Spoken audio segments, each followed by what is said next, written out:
I remember the exact moment I realized that sometimes the best armor in a game can actually make my experience worse. I was playing The Witcher 3 and at the start, Geralt looked perfect. His armor looked cool, it matched, and it felt like something he would actually wear. But after a while, once I had picked up some new pieces of armor with better stats, the second I equipped it, my first thought was, dude, this armor looks like trash. None of it matched, it looked ugly, and on top of that, why would Geralt ever wear this? The moment I put it on, I honestly felt disconnected from the game.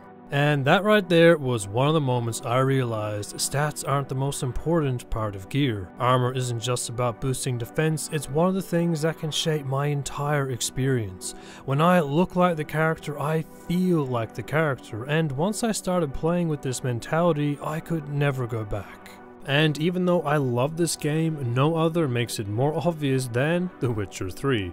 To explain, in this game, Geralt is already an established character. He's smart, methodical, calm, and let's be honest, an absolute Chad. But because of that, I feel like I have to dress the part. I mean, he's literally a Witcher, so to me it just makes sense that he should look like one. And at first, I thought this wouldn't be an issue. Role-playing type games are constantly throwing new pieces of gear at you, so eventually I figured I'd find something that matched and looked cool. But after actual hours of gameplay, whether it was from looting random chests or buying it from different stores, all I was finding was this multicolored, Bundy-ass looking armor. And honestly, it was slightly annoying because it constantly felt like I was making a visual downgrade even though it was meant to be an upgrade. So for a start, I just think gear needs to match, because if I do equip it, instead of feeling like a badass monster hunter, I now feel like some absolute rookie who kinda looks unhinged. But even beyond that, I find it really hard to believe that Geralt would ever willingly toss aside his specially crafted Witcher gear for the same kind of armor that the grunts wear. So instead, I refuse to wear any of it. I'll literally stick with that same starting gear for about a third of the game, and the only reason I finally swap it out is by that time I'm a high enough level to wear one of the other Witcher sets. Except the Griffin one, because let's be real, it literally gives Geralt a beer belly.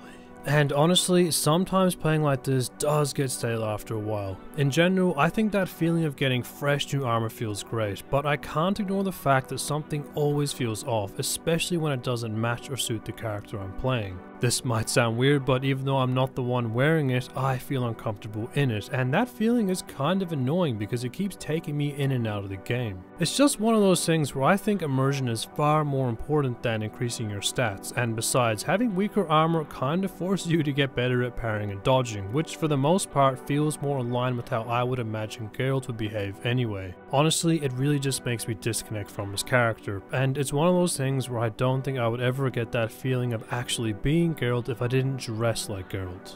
But while The Witcher 3 is about staying true to a character's identity, what about those games where your character has no identity at all? Well, for me, the Souls series is the perfect example of this. When I play them, I always want that cool, nimble, and badass ninja look, so I usually go for specific armor that gives me that kind of vibe. But as much as I wanted to stick to that look, because these games are so hard, there were times when I struggled. For instance, sometimes I would get stuck on a boss for hours, and eventually I would get desperate for that win. Unfortunately though, I would get so desperate that I would swap out my cool looking armor for literally anything that would give me an advantage, even if it looked terrible. And I'll be honest, doing this did help me win those fights, but I always felt disappointed that I had to sacrifice my character's image that I really liked just to get a leg up against the boss. It never felt truly satisfying, and honestly, it killed the immersion I had in my character. And because I hated that feeling of disappointment, I eventually decided to stop caving in. No matter how hard a boss was, I told myself I'd stick with my character's look even if it meant struggling more. And yeah, it definitely made some fights harder, but when I finally won, it felt way more satisfying.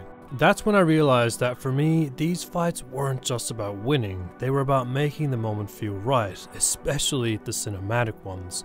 And honestly, this isn't just a Souls thing. I always love when a game gives me a cool cinematic moment to show off my character because it makes me feel more connected to them. But Souls games take it to another level because nothing hits harder than that slow cinematic stroll up to the boss wearing the right armor.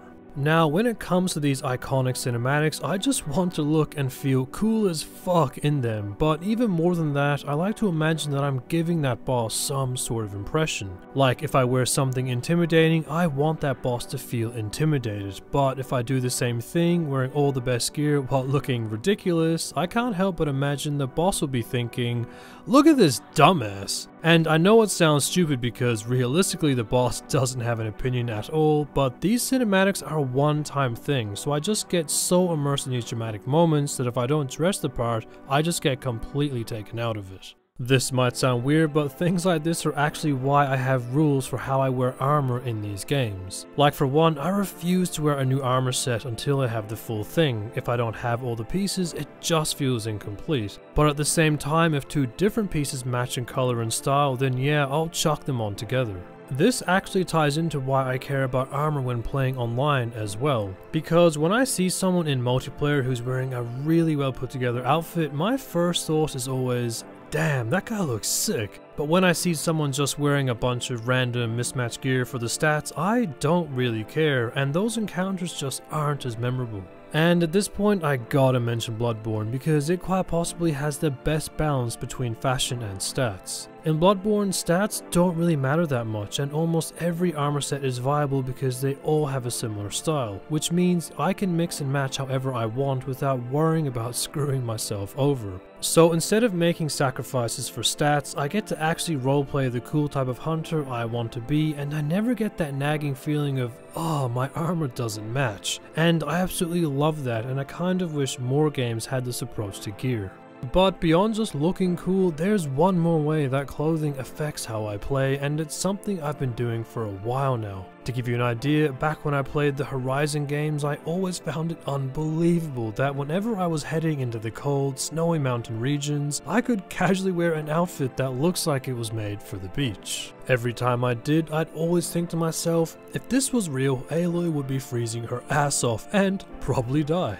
And even though the beach gear had better stats, I couldn't help but swap into warmer, fur-lined armor even if it meant my stats would take a hit. There wasn't a transmog system back then, so if I wanted to look the part, I had to actually commit to it, and I kind of liked that because it made my choices feel more deliberate. That's probably why I love Red Dead Redemption 2's clothing system so much, and that's because it's one of the few games that actually encourages you to dress for the weather. For a quick example, if you don't wear warm clothes in the snow, Arthur suffers for it. And weirdly enough, I love that because it made me care about what he was feeling, and it helped me connect and pay attention to the world even more. Plus, it gave me a reason to switch out my outfits regularly because I'd have outfits for the rain, the snow, and the hot weather, which helped avoid that stale feeling I get when I wear the same gear for too long. But sometimes the game punishes you the other way, by forcing you to change how you look just to keep up with the stats. And that was another problem I had with The Witcher 3. To give an idea, I love the Ursine armor's original design. It had this unique, lightweight type look with this really nice green color that I thought was awesome. But I remember the second I upgraded it, it lost that green color and turned bulky and heavy, which for me ruined the whole vibe I was going for. So to fix this issue, I literally reloaded a save just to keep the earlier version, even if it meant missing out on better stats. That's why I think Ghost of Tsushima nails stuff like this, because while upgrading your armor changes how it looks, you can always transmog it back to any version you've unlocked. So you still get the stat improvements without sacrificing your style, and to me, that's perfect, so I better see this feature added to The Witcher 4.